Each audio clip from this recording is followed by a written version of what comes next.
Hello दोस्तों, आप सभी का स्वागत है आपका अपना YouTube चैनल गुरुकुल ट्यूशन में। तो आज मैं बहुत ही इम्पोर्टेंट टॉपिक पे डिस्कस करने जा रहा हूँ। तो मैं अपना लाइफ एक्सपीरियंस यहाँ पर शेयर करूँगा जब मैंने 18 आवर का रूटीन फॉलो किया था। वो 18 आवर का रूटीन मैंने कैसे शेड्यूल किया था, क्या टाइम मैनेजमेंट्स थे, वो सारी चीज़ें मैं इस वीडियो में डिस्कस करूँगा। साथ ही ये 18 आवर का रूटीन फॉलो करने का जो स्टोरी है वो भी मैं आपसे शेयर करूंगा। मैंने 18 आवर का रूटीन क्यों फॉलो किया, ठीक है। तो बहुत ही इंटरेस्टिंग होने वाला है और इस वीडियो के अंत में आपको जो रूटीन मैंने फॉलो करी थी वो रूटीन अभी तक मेरे पास है एंड उस रूटीन को मैं आप सभी के साथ शेयर करूंगा। तो इस वीडियो को अंत तक देखें और यदि मेरा वीडियो और भी वीडियोस जो मैंने अपलोड करे हैं इस चैनल पे वो यदि पसंद आ रहे होंगे तो आप मेरे चैनल को सब्सक्राइब कर सकते हैं, बेल बटन को प्रेस कर सकते हैं, जिससे कि आगे के वीडियोस के लिए नोटिफिकेशन आपको मिलते रहेंगे। तो मैं अपना लाइफ एक्सपीरियंस जो है इसी तरीके से वीडियो के ज़रिए मैं आप सभी के साथ शेयर करूंगा और इस टाइप का वीडियोस और भी मैं बनाऊंगा। और किन किन टॉपिक्स पे आप वीडियोस देखना चाहते हैं तो वो भी आप कमेंट कर सकते हैं, उसके रिलेटेड में भी मैं वीडियो बना के आपके साथ शेयर करूंगा यदि वो इंसिडेंट मेरे साथ हो रखा है तो, ठीक है। और कोई यदि बोले मेरे को कि मैं 18 घंटा पढ़ाऊँ, मैं उस पर ट्रस्ट नहीं करता जब तक कि मैं उसको फॉलो अप ना करूँ। तो ये मेरा बोल सकते हो हैबिट है, अनटिल एंड अनलेस जब तक मैं ना करूँ तब तक मैं ट्रस्ट नहीं करता। तो ये जो रूटीन है ये रूटीन भी मैंने इसी तरीके से फॉलो अप करी थी। बहुत लोगों से मैंने सुना कि वो जो लड़का है वो 18 घंटा पढ़ता है। वहाँ पर मेरे को ये चीज़ स्ट्राइक करता था कि 18 घंटा कोई यदि पढ़ता है तो फिर सोता कब है, खाना कब खाता है, बहुत सारे क्वेरीज निकल करके आते थे। तो इसी वजह से मैंने इस रूटीन को ट्राई किया। तो ये जो रूटीन मैंने बनाया था ये रूटीन आज से 10 ईयर्स एगो मैंने बना रखा था। आज से 10 साल पहले इन आई थिंक 2009 और 2010 I was in 10th standard. तो उस वक्त मेरा मैट्रिकुलेशन का एग्ज़ाम था, ओके। एंड मैं उस वक्त नेपाल में था। तो मैंने जो अपना मैट्रिकुलेशन दिया है वो नेपाल से दिया है। तो नेपाल में 8 सब्जेक्ट्स होते थे। 8 सब्जेक्ट्स में से समझो पूरी तरह से लर्निंग सब्जेक्ट्स में अराउंड 5 सब्जेक्ट्स आ जाते थे, ठीक है। जैसे सब्जेक्ट्स में क्या क्या था वो मैं आपको बताता हूँ। सब्जेक्ट्स में जैसे हम लोगों को पढ़ना पड़ता था वो था नेपाली, क्योंकि वहाँ पर नेपाली होता है एज ए लैंग्वेज पेपर। फिर इंग्लिश कंपलसरी होता है। उसके साथ साथ सी मैथमेटिक्स का मतलब होता है, सी मैथ भी हम लोग बोलते थे, that is compulsory mathematics, right. Compulsory mathematics जो यहाँ पर इंडिया में जो मैथमेटिक्स होता है ना, it's similar to that but advance, उससे काफ़ी एडवांस, यहाँ से काफ़ी एडवांस होता था। मैं यहाँ पे बच्चे को पढ़ाता हूँ तो I know what types of standard class 10 का है। तो यहाँ से काफ़ी स्टैंडर्ड था। आफ्टर डैट साइंस, फिर होता था social studies, health and population subject होता था। तो हेल्थ सिंपली हम लोग हेल्थ बोलते हैं। उसके साथ 2 ऑप्शनल पेपर होता था। 2 ऑप्शनल पेपर में एक अकाउंटेंसी होता था एंड एक ऑप्शनल मैथमेटिक्स। ये ऑप्शनली हम लोग को सेलेक्ट करना पड़ता था एंड आफ्टर सेलेक्टिंग ये एक कंपलसरी पेपर की तरह ही होता है। मतलब इसमें यदि फेल तो फेल, ऐसा नहीं है कि ऑप्शनल है तो फेल हो गए तो कोई प्रॉब्लम नहीं है, ऐसा नहीं होता था। मतलब हमें सेलेक्ट करना पड़ता था। जैसे इंजीनियरिंग में इलेक्टिव पेपर्स होते हैं वो सेलेक्ट करना पड़ता है और बैक लगा तो ख़त्म, मतलब फेल ही में काउंट होता है, उसी तरीके से। तो ये अकाउंटेंसी और ऑप्शनल मैथमेटिक्स। तो देयर वर 2 मैथमेटिक्स, एक था कंपलसरी मैथमेटिक्स और एक था ऑप्शनल मैथमेटिक्स। जो यहाँ पर 11th में हम लोग जो मैथमेटिक्स पढ़ते हैं ना, वही मैथमेटिक्स यहाँ पर ऑप्शनल मैथमेटिक्स में होता था। So these where the subjects including, तो यहाँ पर लर्निंग सब्जेक्ट्स की यदि मैं बात करूँ तो लर्निंग सब्जेक्ट्स में जैसे अकाउंटेंसी हो गया, पूरी तरह से लर्निंग सब्जेक्ट्स थी, प्लस इसमें जैसे ट्रायल बैलेंस हो गया, लेजर हो गया, तो ये सारी चीज़ें भी थी प्रैक्टिसिंग के लिए। Government accountings, these were the things that we need to practice. उसके साथ साथ हेल्थ था कम्प्लीटली, बोल सकते हैं कि 80 to 90% थ्योरी था एंड 10% नॉमेरिकल बेस्ड था। नॉमेरिकल क्योंकि होता है जैसे पॉपुलेशन कैलकुलेशंस होते हैं, फर्टिलिटी कैलकुलेशंस होता है, तो सच टाइप्स ऑफ कैलकुलेशंस यहाँ पर होते थे। तो उतना नॉमेरिकल क्वेश्चंस दी नहीं जाती थी एग्ज़ाम में, बट हाँ 4 से 5 नंबर का 2-3 क्वेश्चंस हो जाता था। तो उसको यदि हटा दे तो एक तरीके से हम बोल सकते हैं कि ये पूरी कम्प्लीटली ये थ्योरेटिकल पेपर है। एंड सोशल स्टडीज़ भी कम्प्लीटली थ्योरेटिकल पेपर है।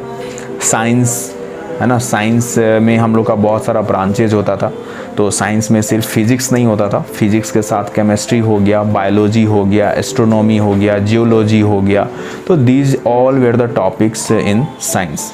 तो ये सारे टॉपिक्स को हमें लर्न करना पड़ता था। नॉमेरिकल्स होते थे, नॉमेरिकल्स भी पूछे जाते थे फिज़िक्स में। एंड कंपलसरी मैथमेटिक्स, तो ये मैथमेटिक्स है, प्रैक्टिसिंग का सब्जेक्ट है।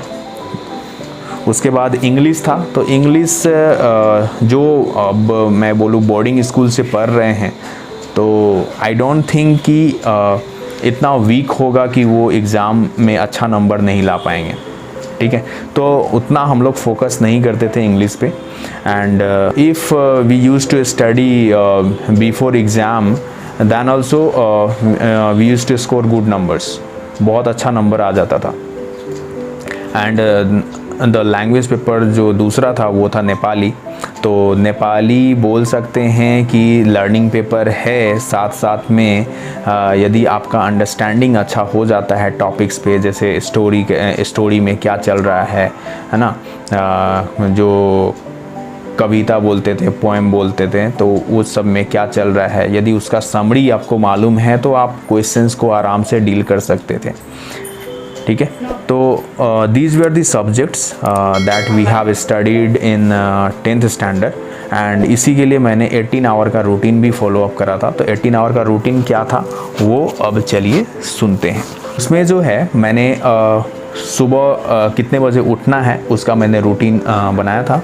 तो that was wake up time was 3:45 early in the morning, ठीक है। 3:45 में उठना था, क्योंकि 3:45 में उठने के बाद जो है 15 मिनट एटलीस्ट आप ब्रश करोगे, ठीक है ना, फ्रेश होगे, तो 15 मिनट लग जाता है। तो 15 मिनट वो टाइम मैंने यहाँ पर रखा था। उसके बाद एक्चुअल जो लर्निंग हमारा शुरू होता था वो लर्निंग 4 बजे से, तो 4 o'clock से 6 o'clock मेरा पहला लर्निंग होता था, जिसमें कि आप अपना रूटीन बेसिस पर आपको क्या पढ़ना है उसके बेसिस पर आप अपना रूटीन अलग से बना सकते हो। ये तो आपका टाइम मैनेजमेंट हो गया, आपको कब पढ़ना है, कितने बजे पढ़ना है, क्या करना है, प्रैक्टिस कब करना है, ये सारा रूटीन हुआ। लेकिन इसके साथ साथ एक और रूटीन आपको बनाना पड़ेगा, ठीक है। 2 रूटीन हमेशा बनता है, ये हमेशा याद रखना कि सिर्फ ये वाला रूटीन, टाइम मैनेजमेंट वाला जो रूटीन होता है वही हम सिर्फ नहीं बनाते हैं। इसके साथ साथ जो सब्जेक्ट्स हमें पढ़ने हैं, कब पढ़ने हैं, ठीक है ना, तो वो जो आप टाइम मैनेजमेंट करते हो उसी में आपको फिल भी करना होता है। तो यहाँ पर मैंने बनाया था लर्निंग करके, उसके बाद मैंने अलग से एक और रूटीन बनाया था जहाँ पर जो लर्निंग मैंने लिखा था उस लर्निंग पे कौन से सब्जेक्ट को मेरे को पढ़ना है, कौन सा सब्जेक्ट पढ़ना है। जैसे सपोज मैं अकाउंटेंसी रख दिया था, ये लर्निंग पेपर था तो अकाउंटेंसी को मैंने यहाँ पर रख दिया था। फिर हेल्थ था, हेल्थ को रख सकते थे। सोशल स्टडीज़ था, सोशल स्टडीज़ को रख सकते थे। तो मॉर्निंग का टाइम बेसिकली पढ़ने के लिए होता है, याद करने के लिए होता है, ठीक है। तो मॉर्निंग का टाइम में कभी भी प्रैक्टिसिंग मत रखना, भूल करके भी प्रैक्टिसिंग मत रखना, वो सही नहीं है। यदि कोई लर्निंग पेपर है, किसी पेपर को आप याद करना चाहते हो तो उस पेपर को आप याद करने के लिए मॉर्निंग में रखो। ये जो रूटीन है, ये रूटीन मैंने 10th के लिए फॉलो अप करी थी, लेकिन आप किसी भी लेवल पे चले जाओ, किसी भी लेवल पे चले जाओ, कोई भी कंपटीशन का एग्ज़ाम आपको क्रैक करना है, ठीक है, आप वहाँ पर ये रूटीन फॉलो अप कर सकते हो। ओके, एंड ये रूटीन मैं बता दूं, ये रूटीन मैं अराउंड 1 मंथ फॉलो अप करा था, एंड 1 मंथ में मेरा होल सिलेबस कंप्लीट हो गया था। जितने भी लर्निंग के सब्जेक्ट्स थे वो मेरा कंप्लीट हो गया था, पूरा रिवाइज हो गया था, ठीक है। तो इसलिए क्योंकि मैं जैसे ही 10th में गया था, उसके बाद से ही मैं धीरे धीरे छोटा टॉपिक्स लेकर के मैं याद करना स्टार्ट कर दिया था। इस वजह से एक तरीके से बोल सकते हो कि ये जो 1 मंथ था, ये 1 मंथ मैंने पूरी तरह से अच्छे से रिवाइज़ करी थी। पूरा 18 आवर का रूटीन में मैंने पूरा का पूरा टॉपिक्स को मैंने अच्छे से रिवाइज़ करा था। तो ये जो रूटीन आप फॉलो भी कर सकते हो, तो ये रूटीन तभी आप फॉलो कर पाओगे जब आपका स्कूल बंद हो जाए। यदि आप इंजीनियरिंग में हो तो आपका इंजीनियरिंग कॉलेज में जब सेमेस्टर का एग्ज़ाम होता है तो वहाँ पर आपको छुट्टी मिलना चाहिए, ठीक है, ब्रेक मिलना चाहिए, सेशन ब्रेक एग्ज़ाम से पहले, तब आप ये रूटीन फॉलो कर सकते हो, ठीक है। यदि आप कुछ कर रहे हो तब ये 18 आवर का रूटीन इम्पॉसिबल है फॉलो अप करना। यदि आप कुछ नहीं कर रहे हो, ठीक है, आपका प्राइम ऑब्जेक्टिव सिर्फ अभी पढ़ना है, ठीक है, तो आप ये रूटीन फॉलो कर सकते हो। ओके, जैसे मैंने ये रूटीन फॉलो अप करी थी जब मेरा एग्ज़ाम आने वाला था, ठीक है, अराउंड 3 to 4 मंथ बचे हुए थे उस वक्त, क्योंकि उस वक्त जो है पूरा सिलेबस ख़त्म हो चुका रहता है एंड एक सेशन ब्रेक मिल चुकी होती है, क्योंकि सेंड अप का एग्ज़ाम होता है। बहुत सारे एग्ज़ाम्स थे बिफोर मैट्रिकुलेशन एग्ज़ाम्स, ठीक है, बोर्ड के एग्ज़ाम से पहले बहुत सारे एग्ज़ाम्स होते थे। जैसे हम लोग का एक ग्रुप था स्कूल का, तो उस ग्रुप में भी एक एग्ज़ाम कंडक्ट होता था, ठीक है, 7-8 स्कूल्स का एक साथ मिल करके एग्ज़ाम कंडक्ट करवाते थे, तो वो एक था। फिर बोर्ड से पहले एक सेंड अप एग्ज़ाम होता था, फिर आफ्टर डैट हम बोर्ड का एग्ज़ाम देते थे, ठीक है। तो इसलिए हम लोगों को 3-4 महीना पहले ही ब्रेक मिल जाता था फॉर प्रिपरेशन, तो वहाँ पर मैंने ये रूटीन फॉलो अप करी थी। तो ये तो हो गया मॉर्निंग का, 4 to 6 मैंने लर्निंग का रखा था। आफ्टर डैट जब आपका एक लर्निंग पीरियड ख़त्म होता है तो उसके बाद आप 30 मिनट का गैप रखो, क्योंकि आप एक दिन में सारा सब्जेक्ट्स पढ़ने वाले हो, ठीक है, सारे सब्जेक्ट्स पढ़ने वाले हो। तो इस वजह से एटलीस्ट 30 मिनट का ब्रेक होना चाहिए, क्योंकि 30 मिनट का ब्रेक यदि नहीं होगा तो सब कुछ मिक्स जैसा लगेगा, सब कुछ मिक्स हो जाएगा, बिकॉज माइंड को 2 घंटे के बाद थोड़ा सा रेस्ट चाहिए, okay, to start new things, to start new learning. Okay, तो 30 मिनट का ब्रेक कंपलसरी है, ये याद रखना, कंपलसरी है 30 मिनट का ब्रेक। तभी जो है आपका माइंड भी स्टेबल रहेगा, शांत रहेगा, और आप एकदम पीसफुली पूरा का पूरा रूटीन फॉलो कर लोगे। बीच बीच में जो मैंने ये ब्रेक्स रखे हैं, उस ब्रेक्स में आप कुछ भी कर सकते हो, ठीक है, आप घूम सकते हो, थोड़ा इधर उधर कर सकते हो, कुछ नाश्ता करना है कुछ नाश्ता कर सकते हो, ठीक है, उस पीरियड में। आफ्टर डैट जैसे ही ब्रेक ख़त्म होता है 30 मिनट का, again you start learning 6:30 to 8:30। ये दूसरा लर्निंग पीरियड था, जो कि ये भी 2 आवर का था। एटलीस्ट 2 आवर का लर्निंग पीरियड होना चाहिए, ठीक है, 1 आवर का लर्निंग पीरियड मत बनाना, 2 घंटे का लर्निंग पीरियड होना ही चाहिए। और एकदम डिटरमाइंड हो करके यदि एक टॉपिक पढ़ना शुरू करते हो तो उसी टॉपिक को एकदम प्रॉपरली पढ़ना, एकदम कंसंट्रेट करके। ये नहीं कि अब 2 घंटा है तो पूरा का पूरा पढ़ लेते हैं, ये मत करना। एक चैप्टर खोले हो, एक चैप्टर का जितना तुम अच्छे से पढ़ सकते हो उतना अच्छे से पढ़ लेना। धीरे धीरे करके तुमको पता भी नहीं चलेगा अगर तुम्हारा सब्जेक्ट ख़त्म हो जाएगा। बहुत अच्छे तरीके से किसी बुक को from the front page to back page एकदम रट्टा मार लोगे पैरोट की तरह। तो this was also up 2 hour learning that and at 8:30। और उसके बाद फिर 30 मिनट का मैंने ब्रेक रखा था। 30 मिनट का ब्रेक में जैसे नाश्ता करना हो गया, तो ये सब मैंने रखा था। या कोई काम हो गया, मम्मी ने कोई काम दे दिया या पापा का कोई काम हो गया, तो वो उस ब्रेक में हम कर सकते थे। लेकिन डिटरमाइंड होकर के 2 घंटा बैठना होगा। ये नहीं कि हाँ मम्मी बुलाई तो उठ करके चले गए उसी 2 आवर में, ये नहीं। चाहे कोई भी बुला ले, दुनिया जहाँ भूकंप आ जाए, कुछ भी हो जाए, लेकिन वो 2 घंटे में उठना नहीं है, किसी भी कीमत पे नहीं उठना है, नहीं तो ये पूरा रिदम ब्रेक हो जाएगा। ये हैबिट यदि लगा दी है ना, तो बीच बीच में उठते रहोगे तो कोई वैल्यू नहीं होगा रूटीन का। ओके, आफ्टर डैट जैसे ही ब्रेक ख़त्म होता है तो थर्ड लर्निंग मेरा शुरू हुआ था। थर्ड लर्निंग मैं शुरू करता था 9 बजे से 11 बजे, तो 9 से 11 ये थर्ड लर्निंग था। तो मॉर्निंग पीरियड बहुत ही अच्छा होता है लर्निंग के लिए, इसीलिए ज़्यादा से ज़्यादा लर्निंग जो है मैंने मॉर्निंग में ही रख दी थी। तो 9 to 11 जो था मेरा लर्निंग पीरियड था थर्ड, एंड इसमें भी आप लर्निंग सब्जेक्ट्स आप यहाँ पर मेंशन कर सकते हो। दूसरा, फिर जैसे ही ये लर्निंग पीरियड ख़त्म होता है तो आपको मालूम हो ही गया होगा, फिर से 30 मिनट का ब्रेक, फिर से 30 मिनट का ब्रेक मैंने रखा था। आफ्टर डैट इसके बाद जो है, इसके बाद जो टाइम पीरियड शुरू होता है फ्रॉम 11:30 टू शाम का 5 बजे तक और 5:30 वीकेंड से, ये जो पीरियड होता है, ये पीरियड में आप प्रैक्टिस कर सकते हो, प्रैक्टिसिंग सब्जेक्ट्स को रख सकते हो। यहाँ पर लर्निंग सब्जेक्ट्स मत रखना क्योंकि थोड़ा क्राउडी हो जाता है। तो इस टाइम जो है आप याद करोगे, ऐसा नहीं है याद नहीं होगा, लर्निंग होगी, बट उतने लंबे समय तक नहीं होगा, ठीक है ना। उतने लंबे समय तक कुछ भी याद करोगे तो वो याद नहीं होने वाला। कुछ शॉर्ट पीरियड के लिए ये याद रहेगा, उसके बाद फिर जैसे ही एग्ज़ाम ख़त्म ये ख़त्म हो जाएगा, ठीक है। तो इस तरीके से नहीं करना है। तो इस पीरियड को बेसिकली आपको यूटिलाइज़ करना है प्रैक्टिसिंग के साथ। ये मेरा ओपिनियन है, आपका अपना अलग ओपिनियन हो सकता है, आप अपने तरीके से भी रूटीन्स फॉलो अप कर सकते हो और कुछ आइडियाज़ जो मैंने शेयर कर रखे हैं उससे आप ले सकते हो।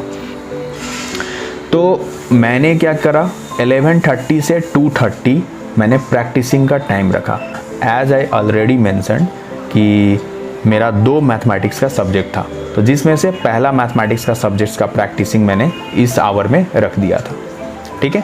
और ये जब ख़त्म होता था फिर 30 मिनट का ब्रेक, और फिर दूसरा जो प्रैक्टिसिंग सब्जेक्ट था, जैसे दूसरा मेरे पास 2 मैथमेटिक्स थे तो दूसरा मैथमेटिक्स में शुरू करता था, तो उसका मैंने पीरियड रखा था 3 o'clock to 5 o'clock। इसका मैं टाइमिंग और बढ़ा भी सकता था, 6 o'clock भी कर सकता था, तो चलो ठीक है 3 to 5 हो सकता है। उसके बाद फिर 30 मिनट का ब्रेक रख दो, और इसके बाद जो ब्रेक के बाद जो आप शुरू करोगे पढ़ना, तो यहाँ पर रूटीन में फिर से लर्निंग सब्जेक्ट्स को रखना, लर्निंग सब्जेक्ट्स जिसको आप याद कर सकते हो, क्योंकि शाम के 5:30-6 बजे के बाद फिर से बोल सकते हो कि लर्निंग पीरियड शुरू हो जाता है। तो मैंने क्या करा, 5:30 से 7:30 पहला लर्निंग पीरियड रखा था। आफ्टर डैट अगेन 30 मिनट का ब्रेक जो कि 8 बजे ख़त्म हुआ, एंड फिर 8 to 10 फिर लर्निंग पीरियड रखा। तो ये हो गया। और 10 o'clock जो था, this was my last hour of routine. इसके बाद टाइम शेड्यूल था स्लीपिंग का फ्रॉम 10 to 3:45। इसके लिए आप अलार्म लगा सकते हो, अलार्म लगा करके फॉलो अप करना है। 10 to 3:45 स्लीपिंग आवर था, तो 10 to 3:45 स्लीपिंग आवर का मतलब हो गया अराउंड 5 hour 45 मिनट का स्लीपिंग हुआ। तो ये बहुत अच्छा है, कम से कम 6 घंटे का तो स्लीपिंग होना चाहिए। ओके, तो 6 घंटे का यहाँ पर स्लीपिंग था। और ये जो ब्रेक्स थे ना, ये ब्रेक्स आपको मेंटेन करने होंगे, ठीक है। ये ब्रेक्स आपको अच्छे से मेंटेन करने होंगे। ये लर्निंग का ही पार्ट है, ये रूटीन का ही पार्ट है, इसीलिए ये 18 आवर का रूटीन कहा जाता है। तो 18 आवर का रूटीन में सिर्फ ये मत समझना कि 18 घंटा पढ़ते ही रह गया, 18 घंटा कंटिन्यूसली पढ़ते ही रह गया, ऐसा नहीं होता है, ठीक है। उसमें आपको ब्रेक्स देने होते हैं, क्योंकि आप एक सब्जेक्ट को यहाँ पर नहीं पढ़ रहे हो, ठीक है ना। आप अलग अलग सब्जेक्ट्स को इस रूटीन में पढ़ोगे, तो इसके लिए आपको गैप्स चाहिए। ओके, तो गैप्स आपको बनाने होंगे एज ए ब्रेक, और हर ब्रेक के बाद आप फिर नया सब्जेक्ट्स को शुरू कर सकते हो। और फिर कैसे याद करना है, फिर नेक्स्ट डे कैसे शुरू करना है, ये अगले वीडियो में हम डिस्कस करेंगे, क्योंकि ये बहुत बड़ा वीडियो होने जा रहा है। तो आपको मैं काउंट करके बता देता हूँ कि कितना है, आपको स्क्रीन पर भी दिख जाएगा कि क्या रूटीन रहा था मेरा। तो टोटल जो है मैंने काउंट करा था, टोटल 18 आवर का रूटीन था। ओके, टोटल 18 आवर का रूटीन था। तो after following this routine I came to know that कि ये सही में फॉलो किया जा सकता है। 18 घंटे हम लोग पढ़ सकते हैं, ठीक है, पॉसिबल है। तो इसीलिए उसके बाद मेरे को विश्वास हो गया था कि yes we can study 18 hour. 18 hour मैंने 1 मंथ तक ट्राई करी थी पढ़ने की और पढ़ा था। उसमें मेरा काफ़ी सारे सब्जेक्ट्स जो हैं ख़त्म हो गए थे लर्निंग के। इसके बाद मैंने क्या किया, तो जो आवर्स था मेरा वो मैंने कम कर दिया, ठीक है, लर्निंग आवर्स कम कर दिया, क्योंकि मैक्सिमम सब्जेक्ट्स जो है मेरा प्रिपेयर्ड हो चुका था। तो धीरे धीरे मैंने लर्निंग आवर को कम कर दिया था, जिससे कि अराउंड 12 आवर पे मैं आ गया था। तो 12 आवर एटलीस्ट मैं पढ़ता था, ठीक है। तो दिस वाज माय रूटीन। आपको कैसा लगा ये रूटीन, आप मेरे को कमेंट बॉक्स में कमेंट कर सकते हैं। और भी कुछ जानना चाहते हैं तो वो भी आप मेंशन कर सकते हैं कमेंट पे, उसको भी मैं शेयर करूँगा। तो मैंने क्या क्या करा है अपने लाइफ में, ये मैं इस प्लेलिस्ट में आपके साथ शेयर करूँगा। तो आप मेरे चैनल को सब्सक्राइब कर सकते हैं, बेल बटन को प्रेस कर सकते हैं, जिससे कि आगे के वीडियोज़ के नोटिफिकेशन आपको मिलते रहेंगे। Till then take care. चलिए मिलते हैं अगले वीडियो में, तब तक के लिए थैंक यू फॉर वॉचिंग।